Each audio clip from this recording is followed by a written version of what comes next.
সতেজ টিভি সুন্দরের জয়গানে আপনাকে স্বাগত।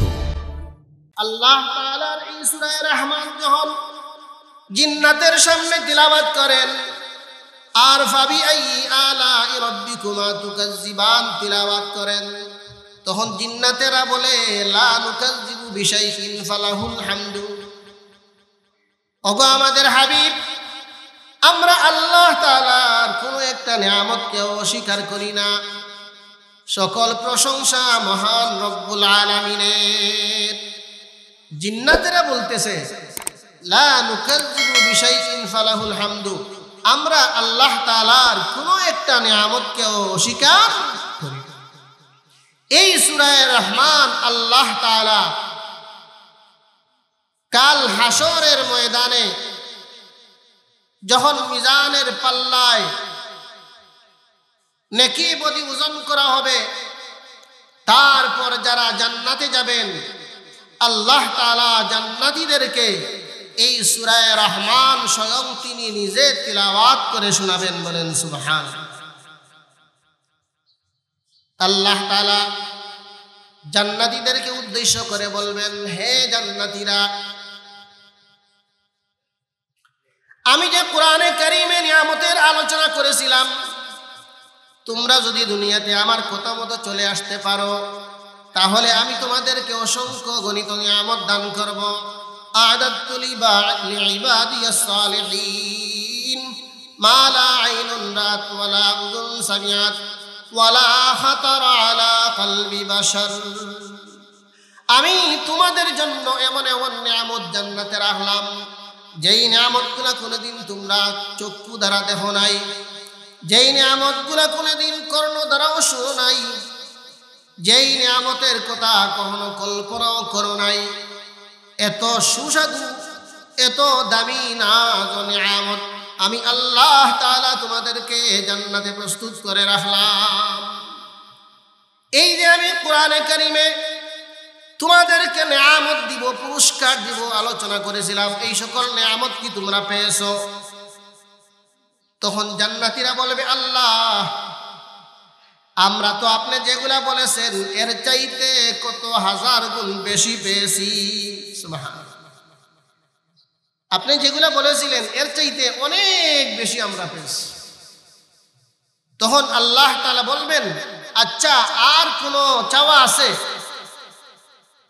তখন তারা দেখবে আমরা তো নিয়ামতের ভিতর ডুবন্ত, নিয়ামতের কোনো শেষ নাই, আরো কি এর চাইতে আরো বেশি, আরো ভালো, আরো উত্তম কি কোনো নিয়ামত আছে? তখন তারা উলামা ইকরামদের দিকে তাকাবে। উলামা ইকরামরা কি জবাব দেন? সুবহানাল্লাহ। কারণ ওই দিন সাধারণ মানুষ জবাব দিতে পারবে না, এই জন্য উলামা ইকরামদের জানা আছে সাধারণ মানুষ উলামা ইকরামদের দিকে তাকিয়ে থাকবে, উলামা ইকরামরা এর জবাব দিবে। সুবহানাল্লাহ। বুঝা গেল? উলামা ইকরামদের কর্তৃত্ব দুনিয়াতেও চলে, পরকালেও চলবে, জান্নাতেও চলবে, হাসরের ময়দানেও চলবে। কিভাবে হাসরের ময়দানে চলবে? রাসূল করিম সাল্লাল্লাহু আলাইহি ওয়াসাল্লামের হাদিস, ইয়াশফাউ লাহু ইয়াওমাল কিয়ামাতি সালাসা আল আমবিয়া সুম্মাল উলামা সুম্মাশ শুহাদা। কাল হাসরের ময়দানে কঠিন মুহূর্তে তিন দল মানুষ সুপারিশ করে সাধারণ মানুষকে জান্নাতে নিবেন। এই তিন দলের প্রথম আম্বিয়া ইকরাম, 2 নম্বরে উলামা ইকরাম, 3 নম্বরে শুহাদা, যারা আল্লাহর রাস্তায় যুদ্ধ করে আল্লাহর রাস্তায় শহীদ হয়েছেন তারা। তাহলে যারা সুপারিশ করে সাধারণ মানুষকে জান্নাতে নেবেন তারা হলেন উলামা ইকরাম। 2 নম্বরে উলামা ইকরাম। তাহলে দুনিয়াতেও কর্তৃত্ব চলে, হাসরের ময়দানেও তাদের কর্তৃত্ব চলবে। তাদের পাওয়ারে সাধারণ মানুষরা অনেক জান্নাতে যাবে, যাদের জাহান্নাম ওয়াজিব হয়ে গেছে। সুবহানাল্লাহ। বোঝা গেল সব সেক্টরে উলামা ইকরামদের প্রয়োজন, উলামা ইকরাম ছাড়া চলে না। তারপরও একদল মানুষ দেখা যায়, তারা বলে উলামা একরাম এদের কোনো কাজ নাই, এরা কিছুই বুঝে না। কিছু তথাকথিত বুদ্ধিজীবীরা আছে, উলামা একরামদেরকে তেমন পাত্তা দেয় না। আছে না নাই? কুরআন না থাকলে, হাদিস না থাকলে, ইলমে ওহী না থাকলে, উলামা একরাম না থাকলে সমাজ মানুষের সমাজ থাকে না। কারণ হালাল হারাম, জায়েজ না জায়েজ সবগুলা কোরআন এবং হাদিসের বর্ণনা, আর এই সবগুলার বর্ণনা উলামা একরাম করে থাকে। আপনাদেরকে একটা উদাহরণ দেই। ব্রাহ্মণবাড়িয়ার এক বুজুর্গ তাজুল ইসলাম ফখরে বাঙ্গাল রহমতুল্লাহি তাআলা আলাইহি, উনি একদিন ট্রেনে সফর করতেছেন, আর সফরে দেখা যায় পাকিস্তানের কিছু আর্মি উনার কাছাকাছি সিটে বসছে, বসিয়া ওনাকে নিয়ে হাসি ঠাট্টা বিদ্রুপ করতেছে। হুজুররা কিছু বুঝে না, সমাজ বুঝে না, এখতায়ামি করে, এইভাবে চলে সেইভাবে চলে। হুজুরকে নিয়ে বিভিন্নভাবে ঠাট্টা বিদ্রুপ তারা করতেছে। এক পর্যায়ে তাজুল ইসলাম ফখরে বাঙ্গাল রহমতুল্লাহি তাআলা আলাইহি বললেন, যেমন এটি, যেমন এটি, এই বুড়ি আঙ্গুল দেখাইলেন। এখন তো তারা খেপছে, তো হুজুর আমাদেরকে বুড়ি আঙ্গুল দেখাইলেন, কারণ এইটা যদি লন্ডনে দেখানি হয়, ইউরোপ কান্ট্রিতে দেখানি হয়, তাহলে তারা মনে করে থ্যাংক ইউ, তাদের কাছে এটা কোনো অপরাধ নাই। বুড়ি আঙ্গুল দেখাইলে মনে করে থ্যাংক ইউ। কিন্তু আমাদের দেশে যদি কেউ কাউকে বুড়ি আঙ্গুল দেখায়, তাহলে এটা অপরাধ হয়ে যায়। ডেঙ্কিয়া, দেখছো আমাকে সে বুড়ি আঙ্গুল দেখাইছে। এইভাবে তারা মনে করতেছে আমাদেরকে হুজুর বুড়ি আঙ্গুল দেখাইলেন। হুজুর বলতেছেন, আমি তো এমনি এমনি দেখাই নাই, আমি বলতেছি যেমন এটি। তারা বলে আবারও আমাদেরকে বুড়ি আঙ্গুল দেখাইলেন। হুজুর বলে, আরে তোমরা তো দৃষ্টান্তও বুঝো না, উপমাও বুঝে না। যেমন বলে তো কোনো একটা কথা বলার পর উদাহরণ দেওয়ার জন্য যেমন বলে, আমি তো বললাম যেমন এটি। তখন তারা বলে, আচ্ছা ঠিক আছে, তাহলে আপনি এটা বুঝাই দেন, এটা বুঝাই দেন, আপনি এটা দিয়ে কি বুঝাইলেন? তখন তাজুল ইসলাম ফখরে বাঙ্গাল রহমতুল্লাহি তাআলা আলাইহি বললেন, দেখো এই 5 আঙ্গুল মিলিয়া একটা সমাজ, একটা হাত, হাতের মধ্যে 5 আঙ্গুল আছে, এই 4 আঙ্গুল একসাথে, আর এই আঙ্গুলটা আলাদা। এই 4 আঙ্গুল থেকে যদি কোনো একটা আঙ্গুল না থাকে, তাহলে যে কোনো জিনিস ধরা যায়, মোটামুটি ধরা যায়, ভাত খাওয়া যায়। কিন্তু যদি 4 আঙ্গুল আছে, বুড়ি আঙ্গুল নাই, তাহলে কোনো কিছু ধরা যায় না। কিন্তু এই বুড়ি আঙ্গুলটা এই আঙ্গুলের সাথে মিলে না, সব সময় আলাদা থাকে। ঠিক তেমনি ভাবে উলামা একরাম এবং সাধারণ মানুষ নিয়ে হলো একটা সমাজ। কিন্তু উলামা একরামদের চলাফেরা আর সাধারণ মানুষের চলাফেরা এক হয় না। উলামা একরামদের লিবাস, উলামা একরামদের কথাবার্তা, উলামা একরামদের চলাফেরা ভিন্ন থাকে। যদি উলামা একরাম না থাকে, তাহলে সাধারণ মানুষগুলা চলতে পারবে না। কারণ সাধারণ মানুষকে গাইড দেয় উলামা একরাম, কিভাবে চলতে হয় সবগুলা বুঝাইয়া দেয় উলামা একরাম। এই জন্য আমি বুঝাইলাম যেমন এটি, অর্থাৎ উলামা একরাম এই বুড়ি আঙ্গুলের মতো, তারা সাধারণ মানুষের সাথে মিশে না, কিন্তু সাধারণ মানুষের সব কাজে তারা সবচেয়ে বেশি আগে থাকে। যখন সাধারণ মানুষ কোনো মাসআলার সমস্যায় পড়ে বা কোনো অসুবিধায় পড়ে, তখন উলামা একরাম এগুলার সমাধান দেয়। এইভাবে বাদশাহ আলমগীর তিনি বেশি বেশি উলামা একরামদের কদর করতেন, উলামা একরামদের খেদমত করতেন। বাদশাহ আলমগীর উনার আম্মা একদিন বলছে যে তুমি হুজুরদের খেদমত বেশি বেশি করে করো, ওরা তেমন স্মার্ট নাই, বেশ কিছু বুঝেও না, তুমি দেখি সব সময় একজন বাদশাহ হয়ে উলামা একরামদের বড় খেদমত করো। তখন বাদশাহ আলমগীর বলেন, আম্মাজান এই কথার জবাব আমি এখন দিব না, সময় আসলে দিব। একদিন মাকে নিয়ে সফরে বাহির হইতেছেন, হঠাৎ দেখেন একটা গরু একটা গাভীর উপরে লাফ দিয়ে উঠে গেছে। আর এই যে গরু গরুটা লাফ দিয়ে উঠছে এই গরুটা ওই গাভীর বাচ্চা। তখন তিনি বলেন, আম্মা এখন জবাব দেওয়ার সময় আসছে, মাইন্ড করবেন না, লজ্জা করবেন না, জবাব কিন্তু এখনই দিতে হবে, না হয় কিন্তু বলতাম না। এই যে বাচ্চাটা লাফ দিয়ে উঠছে এটা কিন্তু ওই গাভীর বাচ্চা। গরু হওয়ার কারণে, তার ভিতরে শিক্ষা না থাকার কারণে মা বুঝে নাই যে ইনি আমার মা, সম্মান করতে হবে, এটা বুঝে নাই, লাফ দিয়ে উঠে গেছে। ঠিক তেমনি ভাবে যদি সমাজে উলামায়ে কেরাম না থাকতেন তাহলে মানুষ মা চিনত না, ভাই চিনত না, বোন চিনত না, কাকে বিবাহ করা জায়েজ, কাকে বিবাহ করা জায়েজ নাই, কাকে শ্রদ্ধা করা প্রয়োজন, কাকে স্নেহ করা প্রয়োজন, এই সবগুলা উলামায়ে কেরাম দিয়া থাকে। উলামায়ে কেরাম না থাকলে মানুষের সমাজ আসলে মানুষের সমাজ থাকতো না, জীব জন্তু পশুর সমাজে পরিণত হয়ে যেত। এই জন্য আমি বেশি বেশি উলামায়ে কেরামদের খেদমত করি। এই জন্য দোস্ত আহবাব, উলামায়ে কেরাম ছাড়া মানুষের সমাজ থাকে না। উলামায়ে কেরাম থাকলে ওই সমাজ সবচাইতে বেশি সুন্দর থাকে। উলামায়ে কেরাম দেখেন মানুষকে কি পর্যন্ত সম্মানী করেছেন। জাহিলিয়াতের যুগে মানুষ তাদের নিজ সন্তান, মেয়ে সন্তান যারা, তাদেরকে পুঁতে ফেলতো, তাদেরকে হত্যা করে ফেলত। কেন? শিক্ষা নাই, মূর্খতার যুগ, মেয়েদের কোনো মূল্য নাই। মেয়ে সন্তান হলেই জীবন্ত কবর দিয়ে দিত। ইসলাম আসিয়া নিষেধ করেছে, এমন করা যাবে না। নারী জাতিকে সম্মান দিয়েছে যে কেউ যদি তার 2 জন মেয়ে সন্তানকে লালন পালন করে স্বামীর হাতে তুলে দেয় তাহলে তার জন্য জান্নাত। সুবহানাল্লাহ, কি পর্যন্ত সম্মান দিয়েছে নারীদেরকে ইসলাম। দেখেন দাহিয়াতুল কলবির ঘটনা।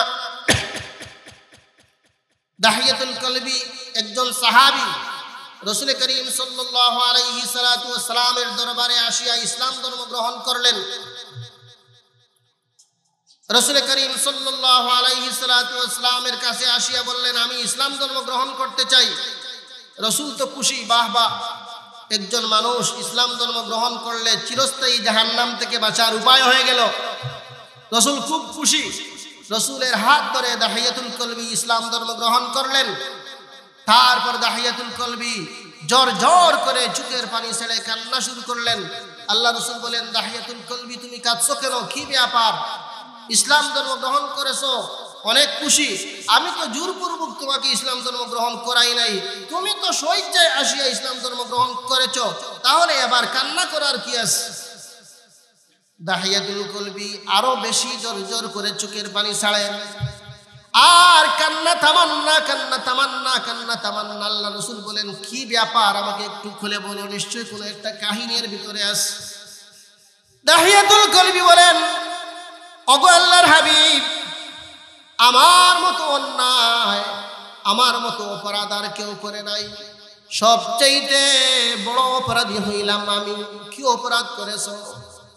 আল্লাহর রাসূল, আমি আমার জীবনে কত মেয়েকে গলা টিপে হত্যা করেছি বলতে পারি না। শেষ পর্যন্ত আমার একটা মেয়ে আমার স্ত্রীর গর্ভে রেখে আমি সফরে চলে যাই। আমি যাওয়ার সময় বললাম আমার স্ত্রীকে, এই সন্তান যদি মেয়ে হয় তাহলে সাথে সাথে তুমি জীবন্ত কবর দিয়ে দিও। আমি সফরে চলে গেলাম, আমার স্ত্রীর গর্ভবতী এক মেয়ে সন্তান হয়, সে কিন্তু মহব্বতের কারণে আর জীবন্ত কবর দেয় না।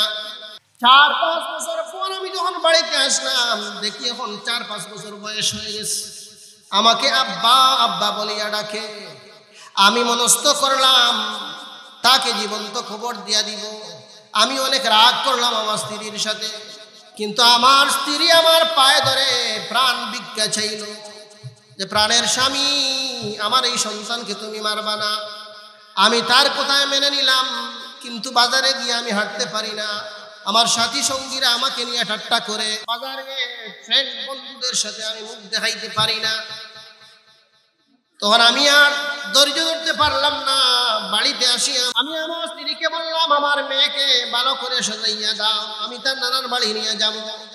তখন আমার স্ত্রী বলেন, আমিও তো নানার বাড়ি যাব, আমার মেয়েকে একা দিব না। তখন আমি তাকে ধমক দিলাম, ধমক দেওয়ার কারণে আর কোনো কিছু না বলে সাজাইয়া আমাকে দিয়া দিল। আমি আমার মেয়েকে খুলে নিয়ে বাহির হইলাম, আর আমার স্ত্রী দাঁড়াইয়া দেখতেছে আমি কোথায় যাই। আমি খুলে নিয়ে হাঁটতে থাকলাম। হাঁটতে হাঁটতে যখন দেখলাম আর আমার স্ত্রীকে দেখা যায় না, আমি অনেক দূর চলে গেলাম। তখন কুল থেকে আমার মেয়ে সন্তানকে আমি নামাইলাম। আরো কিছুক্ষণ যাওয়ার পর রাস্তা অতিক্রম করে, রাস্তা পরিবর্তন করে আমি জঙ্গলের দিকে রওনা দিয়ে দিলাম। তখন আমার মেয়ে বলে, আব্বা যান, নানা বাড়ি তো আমি গেছি, নানা বাড়ির রাস্তা কিন্তু এইটা নয়, আপনি এই দিকে কোথায় যান? তখন আমি আমার মেয়েকে ধমক দিয়ে বললাম, এই দিকে তাড়াতাড়ি যাওয়া যাবে। মেয়ে আর কিছু কথা বলে না। কিছুক্ষণ যাওয়ার পর আমার মেয়েকে এক জায়গায় রাখিয়া আমি মাটি খুঁড়লাম, একটা গর্ত করলাম। আমার শরীর থেকে ঘাম ঝরতেছে। আমার মেয়ে তার কুল না দিয়া আব্বা আব্বা বলে, আর আমার ঘাম মুছিয়া দে। আমাকে বলে, আব্বা এত কষ্ট করতেছেন, আপনার যদি গর্ত করার প্রয়োজন একজন মানুষ আনলে তো হয়, আপনি কেন এত কষ্ট করেন? আমার গর্ত করা যখন শেষ, আমি তখন আমার মেয়েকে বাধা শুরু করলাম। তখন আমার মেয়ে চিৎকার করে বলে, আব্বা, আমি এবার বুঝলাম আপনি আমাকে মারার জন্য আনছেন। আমি যদি আপনাকে আব্বা ডাকে আমার অপরাধ হয়, জীবনে আর আব্বা ডাকবো না। আমি যদি বাড়িতে থাকলে আপনার লজ্জা লাগে, আমি আর বাড়িতে কখনো যাব না। তবু আমাকে ছাইড়া দেন, আমাকে আপনি মারবেন না আব্বা, প্লিজ দয়া করে আমাকে ছেড়ে দেন। কিন্তু আমি সাথে সাথে উষ্টা দিয়া গর্তের ভিতরে ফেললাম, তারপর চাপা মাটি দিয়া হত্যা করে জীবন্ত কবর দিয়া আমি আমার বাড়িতে চলে আসলাম। আমি যখন আমার বাড়িতে চলে আসিয়াই দেখি আমার স্ত্রী যেই জায়গায় রাখিয়া গেছিলাম ঠিক ওই জায়গায় দাঁড়ানো। যখন দেখছে আমার কোলে বাচ্চা নাই, আমার স্ত্রী মাটিতে পড়িয়া গড়াগড়ি বাইতেছে আর কান্না করতেছে, ওগো আমার হাবিব। এরপর থেকে আমার আর চোখে ঘুম আসে না। আমি যখন ঘুমাইতে যাই, আমার চোখের সামনে আমার মেয়ে বাসে আর বলে, আব্বা আমার কি অপরাধ ছিল, আব্বা আমার কি অপরাধ ছিল, আব্বা আমার কি অপরাধ ছিল, আমাকে জীবন্ত কবর দিয়া দিলেন, আমার আর ঘুম আসে না। দাহিয়াতুল কলবির ঘটনা শুনে রাহমাতুল লিল আলামিন আর চোখের পানি ধরে রাখতে পারলেন না, জোর জোর করে চোখের পানি ছাড়লেন আর বললেন, ও দাহিয়াতুল কলবি, এত পাষাণ হৃদয়ের মানুষ আছে বলে তো আমার জানা নাই। তারপরও তুমি যেহেতু ইসলাম ধর্ম গ্রহণ করেছো, এই ইসলাম ধর্ম এমন একটা ধর্ম, ইন্নাল ইসলামা ইয়াহদিমু মান কানা ক্বাবলাহু, ইসলাম ধর্ম গ্রহণ করলে এর আগে যত বড় অপরাধ হয় না কেন সবগুলা আল্লাহ তাআলা মাফ করে দেন। দোস্ত আহবাব, দেখেন ইসলাম আসিয়া নারী জাতিকে কত সম্মান দিছে, কিন্তু বর্তমান সময়ে একদল স্লোগান দেয় যে ইসলাম নারীর সম্মান দেয় না, এই ঘরে আটকে রাখছে, বাহির হইতে দেয় না। তাদের মূল উদ্দেশ্য হলো এইগুলা বলিয়া নারীদেরকে বাহির করা আর অন্যায়ভাবে এদেরকে বুক করা। ঘরের ভিতরে থাকলে বুক করতে সুবিধা হয় না, অসুবিধা হয়, বাহির করলে বুক করতে সুবিধা হয়। আর এই অপকর্মকারী যারা, নষ্ট চরিত্রের যারা, তাদের সাথে কিছু মহিলাও স্লোগান দেয়, সমান অধিকারের স্লোগান দেয় না। কিছু মহিলা সমান অধিকারের স্লোগান দিয়ে বাহিরে বাহির হয়, যখন ইফতিজিংয়ের শিকার হয় তখন বুঝে, এর আগে বুঝে আসে না। যখন ইফতিজিংয়ের শিকার হয় তখন বুঝে ইসলাম কি জিনিস, এর আগে কিন্তু বুঝে না। মুহতারাম হাজিরিন, আমাদের মূল আলোচনায় যাই। বলেছিলাম আল্লাহ তাআলা জান্নাতীদেরকে সূরা রহমান তিলাওয়াত করে শোনাবেন। উলামায়ে কিরাম জবাব দিবেন। আল্লাহ তাআলা যখন বলবেন আর কোনো কিছু চাওয়ার আছে, সাধারণ মানুষ উলামায়ে কিরামদের দিকে তাকিয়ে থাকবে, উলামায়ে কিরাম জবাব দিবে। উলামায়ে কিরাম জবাব দিবে, जन्नत दोज़ख से या रब क्या करो, आरज़ू है मैं तुझे देखा करो। जन्नत दोज़ख से या रब क्या करो, आरज़ू है मैं तुझे देखा करो। আল্লাহ অসংখ্য গণিত নিয়ামত আপনি আমাদেরকে দিয়েছেন, অসংখ্য অগণিত নিয়ামত আমরা ভোগ করতেছি, কোনো অসুবিধা নাই। কিন্তু এইগুলো আমাদের কাছে কোনো নিয়ামতই নয়, কারণ আসল নিয়ামত যেটা এইটা আমরা এখনো পাই নাই। বলেন সুবহানাল্লাহ। হুরুল ইলমা जितनी नियामत है तू, হুরুল ইলমা जितनी नियामत है तू, सबसे बेहतर नियामत है दीदार तू, सबसे बेहतर नियामत है दीदार तू। আল্লাহ আমাদেরকে হুর দিয়েছেন, ইলমান দিয়েছেন, অসংখ্য অগণিত নিয়ামত আমাদেরকে দিয়েছেন, কিন্তু সবচেয়ে উত্তম নিয়ামত হলো আপনার দিদার। আমরা আপনাকে চাই, আপনাকে পাইলে সবকিছু ঠিক আছে, আপনাকে না পাইলে হুর ও ইলমান অসংখ্য অগণিত নিয়ামত এইগুলা কোনো কাজে লাগবে না। আমরা আপনার দিদার চাই, আপনার দিদার না পাইলে আর কোনো কিছু আমাদের ভালো লাগবে না। উলামা ইকরামরা জবাব দিবে যে আসল নিয়ামত যেটা এটা এখনো বাকি আছে। আসল নিয়ামত কি? আসল নিয়ামত হলো আপনার দিদার। আপনাকে আমরা দেখতে চাই। আল্লাহ তাআলা উলামা ইকরামদের আবদার মঞ্জুর করবেন, বলবেন তাহলে কাজ করো, তোমরা যখন দিদার দেখতে চাও তাহলে এক কাজ করো, দারুস সালাম যে জান্নাত আছে ওখানে যাও। দারুস সালাম জান্নাতে সব একত্রিত হও, ওখানে কনফারেন্স হবে, ওখানে অনুষ্ঠান হবে, ওখানে তোমরা আমার দিদার দেখবে। সুবহানাল্লাহ। তখন সবাই দারুস সালাম জান্নাতে যাবে, আম্বিয়া একরাম স্টেজে থাকবেন। এখন যেমন আম্বিয়া একরাম নবীগণের ওয়ারিস উলামা একরামরা স্টেজে থাকেন, ওই আল্লাহ তাআলা জান্নাতে যে কনফারেন্স করবেন ওই কনফারেন্সে আম্বিয়া একরাম স্টেজে থাকবেন। বিশেষ অতিথি থাকবেন হযরতে দাউদ আলাইহিস সালাম, প্রধান অতিথি থাকবেন মুহাম্মদুর রাসূলুল্লাহ সাল্লাল্লাহু আলাইহি সাল্লাম, আর সভাপতি হবেন স্বয়ং আল্লাহ। সুবহানাল্লাহ। হইতে না কি পর্যন্ত দামি কনফারেন্স, যেই কনফারেন্সের সভাপতি স্বয়ং আল্লাহ।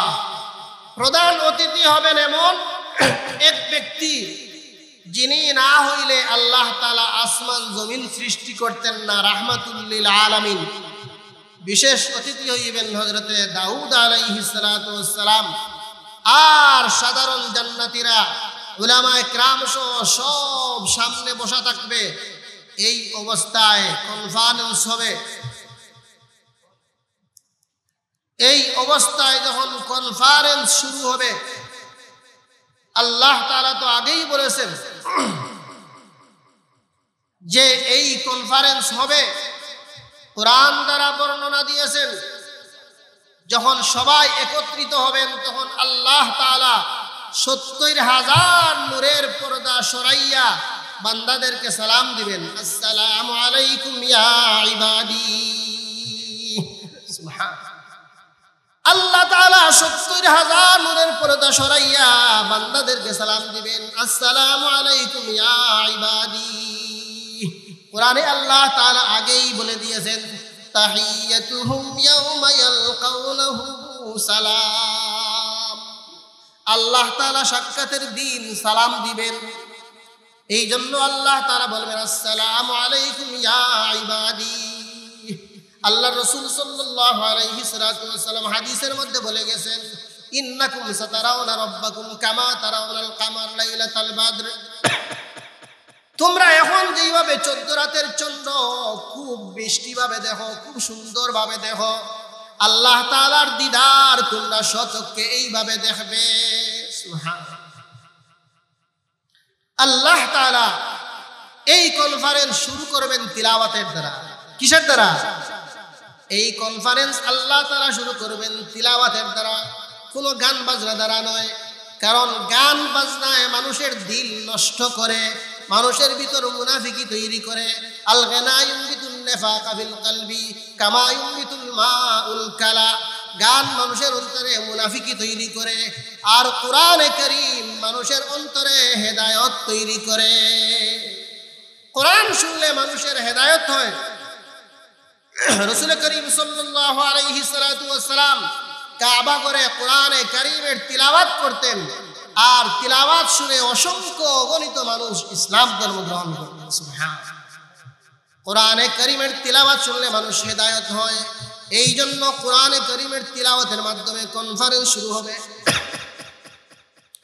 আল্লাহ তাআলা হযরতে দাউদ আলাইহিস সালাতু ওয়াস সালামকে অর্ডার করবেন, দাউদ আলাইহিস সালাম আপনি তিলাওয়াত করুন।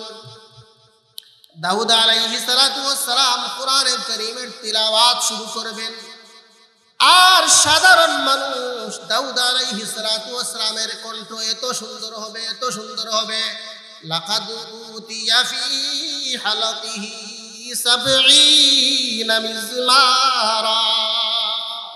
দাউদ আলাইহিস সালাতু ওয়াস সালামের কণ্ঠ এত সুন্দর হবে, 70 প্রকারের সুর দাউদ আলাইহিস সালাতু ওয়াস সালামের কণ্ঠ থেকে বাইর হবে। সুবহানাল্লাহ। 70 প্রকারের সুর বাইর হবে। সাধারণ মানুষ হা করে থাক লাগিয়ে তিলাওয়াত শুনবেন। বাহ বাহ, এত সুন্দর তিলাওয়াত এক কণ্ঠ থেকে।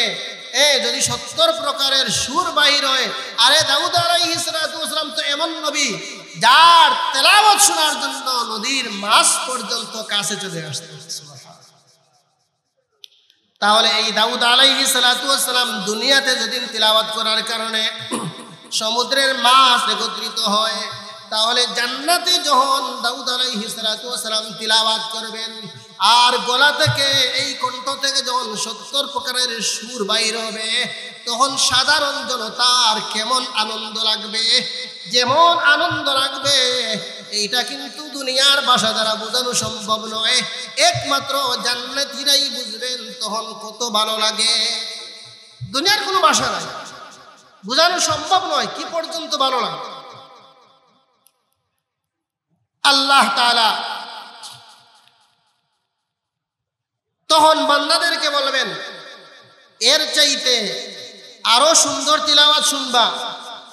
তখন সাধারণ জান্নাতীরা আমরা সকল অবাক হয়ে থাক লাগিয়ে আমরা দেখব এর চাইতে আরো সুন্দর আছে।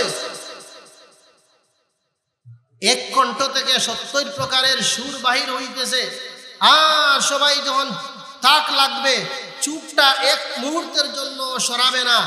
এই অবস্থায় শত শত বছর চলে যাবে। আল্লাহ তাআলা বলবেন এর চাইতে আরো সুন্দর, মানুষ অবাক হয়ে যাবে। এর চাইতে আরো বেশি সুন্দর তিলাওয়াত আছে। আল্লাহ তাআলা এবার রাহমাতুল লিল আলামিন, সাইয়্যিদুল কাউনাইন, সাইয়্যিদুল মুস্তাফা, আল্লাহ তাআলা যাকে কেন্দ্র করে পৃথিবী সৃষ্টি করেছেন, তো মুহাম্মদুর রাসূলুল্লাহ সাল্লাল্লাহু আলাইহি সাল্লামকে বলবেন, ও আমার হাবিব, তুমি তোমার কণ্ঠে আমার কোরআনে কারীমের সূরা ইয়াসিন তিলাওয়াত করো। আল্লাহ তাআলা রাসূল করিম সাল্লাল্লাহু আলাইহি সাল্লামকে তিলাওয়াত করার হুকুম করবেন। আমার হাবিব, দুনিয়াতে তো মানুষ আব্দুল বাসিতের কণ্ঠে তিলাওয়াত শুনেছে, দুনিয়াতে মানুষ নাজমুস সাকিবের কণ্ঠে তিলাওয়াত শুনেছে, আবু রায়হানের কণ্ঠে তিলাওয়াত শুনেছে, এরপরেও মনে করছে অনেক স্বাদ, অনেক স্বাদ। আমার বান্দারা এরপরেও অনেক স্বাদ উপভোগ করেছে। আজ জান্নাতে তুমি রাহমাতুল লিল আলামিন, আমি তোমাকে রহমত স্বরূপ দুনিয়াতে পাঠিয়েছিলাম। আজ জান্নাতে তুমি তিলাওয়াত করে আমার বান্দাদের কলিজা ঠান্ডা করো। তখন রাসূল করিম সাল্লাল্লাহু আলাইহি সাল্লাম তিলাওয়াত শুরু করবেন। কোন সূরা? সূরা ইয়াসিন। ইয়াসিন ওয়াল কুরআনিল হাকীম ইন্নাকা লামিনাল মুরসালিন আলা সিরাতিন মুস্তাকিম মুসলমান ভাইরা আমার, এই বাঙ্গা করলা কণ্ঠে নয়, রাসূল করিম সাল্লাল্লাহু আলাইহি সাল্লাম উনার কণ্ঠে যখন তিলাওয়াত করবেন তখন সাধারণ মানুষ এমন ভাবে অবাক হয়ে তাকিয়ে থাকবে। কত শত বছর চলে যাবে, এক মুহূর্তের জন্য চুপ ফিরাবে না, তাক লাগিয়ে শুধু তিলাওয়াত শুনতে থাকবে, তিলাওয়াত শুনতে থাকবে। আল্লাহ তাআলা তারপর বলবেন, আচ্ছা বলো তো কেমন ভালো লাগলো? তখন সাধারণ জান্নাতীরা বলবে, দাউদ আলাইহিস সালাতু ওয়াস সালামের কণ্ঠের চাইতে 1000 কোটি গুণ বেশি সুন্দর লাগেছে। সুবহানাল্লাহ। দাউদ আলাইহিস সালাতু ওয়াস সালামের কণ্ঠর চাইতেও বলে 1000 কোটি গুণ বেশি সুন্দর তিলাওয়াত হবে আমাদের নবী তাজদারে মদিনা জনাব মুহাম্মদুর রাসূলুল্লাহ সাল্লাল্লাহু আলাইহি সাল্লাতু ওয়াস সালাম। এত সুন্দর কণ্ঠে সূরা ইয়াসিন আল্লাহ রাসূল যখন তিলাওয়াত করবেন, আর জান্নাতীরা মজার সাথে প্রাণ ভরে তিলাওয়াত শুনতে থাকবে। আল্লাহ তাআলা এবার বলবেন, এর চাইতে আরো সুন্দর আছে, তোমরা শুনতে চাও? তখন সাধারণ জান্নাতীরা বলে, এর চাইতে আরো সুন্দর আছে। বলে, জি হ্যাঁ, এর চাইতে আরো 1000 কোটি গুণ বেশি সুন্দর তিলাওয়াত আছে।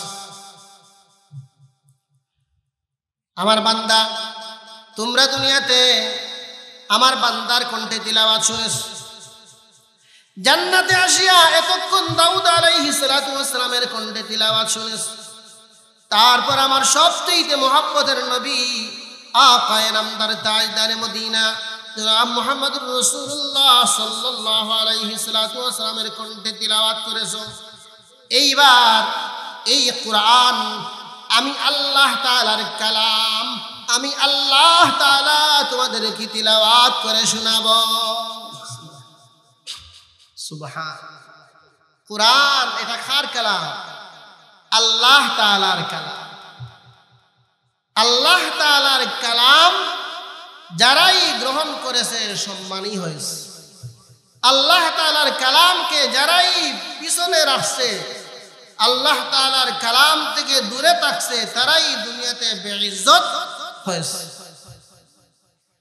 গরকুরা খানি সবর রুজায় হাবিব, আহরা ইলমা তেরা বাশদ নসিব। গরকুরা খানি সবর রুজায় হাবিব, আহরা ইলমা তেরা বাশদ নসিব।